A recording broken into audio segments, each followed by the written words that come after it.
Du 16 au 19 mars, porte de Versailles, s'est tenue la 38e édition du Salon du Livre ou Livre Paris, qui mettait cette année à l'honneur la Russie ou encore la ville de Sharjah, située aux Émirats Arabes Unis. Plus de 150 000 visiteurs sont venus rencontrer 3000 auteurs, une affluence en hausse cette année. Le livre sous toutes ses formes était donc mis à l'honneur et les éditeurs manga étaient aussi au rendez-vous. Chacun avait fait un bel effort et proposé une activité sympathique pour attiser la curiosité du chaland. Chez Kiun, My Hero Academia était bien sûr de la partie, mais leurs nouveautés, comme Isaac, n'étaient pas oubliées, ou encore leur création 100% maison, en collaboration avec la mangaka Sasano Mari, Momo et le Messager du Soleil. Plusieurs mangaka étaient d'ailleurs invités, mais se sont montrés timides. Un classique chez les dessinateurs japonais qui refusent souvent d'apparaître devant la caméra. Pika recevait ainsi Shirahama Kamome, dessinatrice de l'Atelier des Sorciers, mise en avant sur le stand de l'éditeur. Les visiteurs pouvaient s'immortaliser déguisés en sorciers pour l'occasion.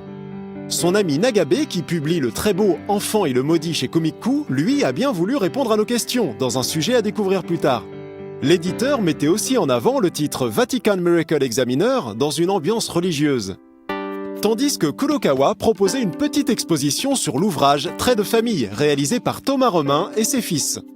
Là encore, le dessinateur français nous a dit quelques mots sur son projet, et on reviendra dessus plus tard. Glénat permettait également de rencontrer nombre de ses auteurs qui officient dans tous les styles, dont l'équipe de Versus Fighting Story, le premier manga de création française qui se déroule dans le monde de l'e-sports, et en particulier dans les tournois de Street Fighter.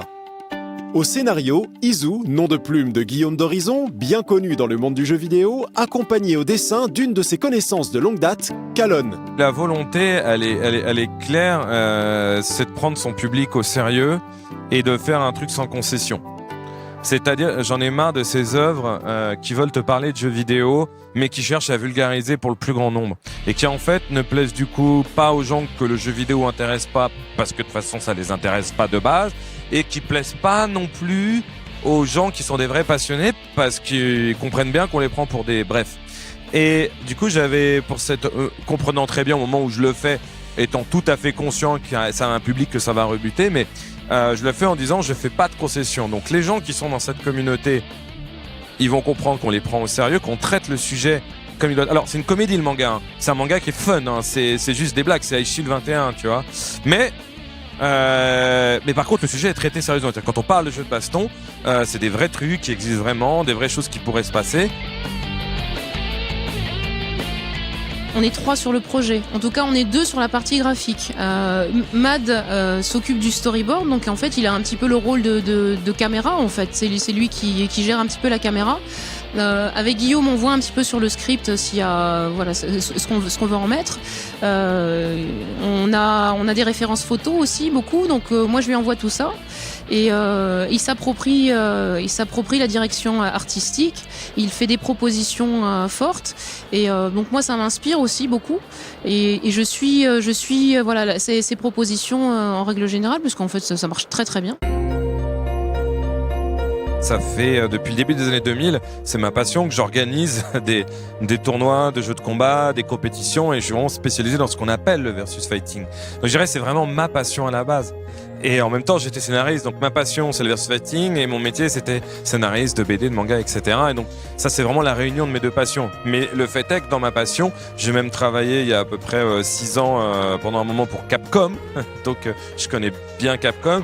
Et aussi j'organise le Red Bull Comité avec Red Bull, qui est une énorme compétition sur Street Fighter 5. Donc dans mon boulot, je veux dire toute l'année, je deal avec Capcom en fait. Et donc un jour j'étais à Japan Expo, j'ai été voir Antoine, hein, c'est un Français mais qui est responsable marketing Europe, et il travaille en Angleterre, mais il était là à Japan. Et je lui ai dit tiens regarde, voilà des trucs avec Virginie, j'aimerais bien relancer ce manga, etc. Est-ce qu'on peut parler de comment on peut faire pour obtenir la licence, pour le faire correctement, parce que je savais que pour pouvoir dealer avec un éditeur comme Glénat par exemple et que ça aille jusqu'au bout, fallait que j'arrive en mettant sur la table voilà, ça c'est notre projet. Et j'embarque avec moi l'éditeur. Ça va être facile pour vous, j'arrive avec la licence en fait. Et effectivement, on peut reconnaître dans le manga les personnages et les techniques tirés tout droit de Street Fighter V. Ce qui procure un agréable sentiment de réalité. Un feeling qu'on peut retrouver aussi à bien d'autres niveaux. Ce que j'adore dans le manga et dans de très nombreux mangas, ça peut aller de Nana au Shijima en passant par même X, ça se passe à Tokyo, tu vois. C'est, tu vois, il y a une mise en mythologie de leur propre quotidien, etc., de lieux, des 7-Eleven que tu vas retrouver. Moi, la première fois que j'étais au Japon, je fais, ah, mais c'est vraiment comme dans le dessin animé, en fait, tu vois. Vas-y, je suis dans Juliette Je t'aime, tu vois, j'en sais rien, mais t'as une vraie mise en mythologie des lieux autour d'eux et une représentation de leur quotidien, qui est assez exceptionnelle dans énormément de mangas, en tout cas, de contemporains qui se passent à Tokyo, à Osaka, Kyoto, peu importe, en fait. Et on est français, donc j'avais envie de parler de mon quotidien, de parler du boulevard Voltaire, le quartier des jeux vidéo à Paris, de parler du Stunfest, de parler d'autres lieux que vous verrez dans le tome 2. Mais voilà, de représenter notre quotidien parce que c'est notre culture, c'est notre nature. Et en fait, de voir les gens kiffer, de reconnaître des lieux où ils ont été, où ils ont partagé des choses, ça me fait kiffer, voilà.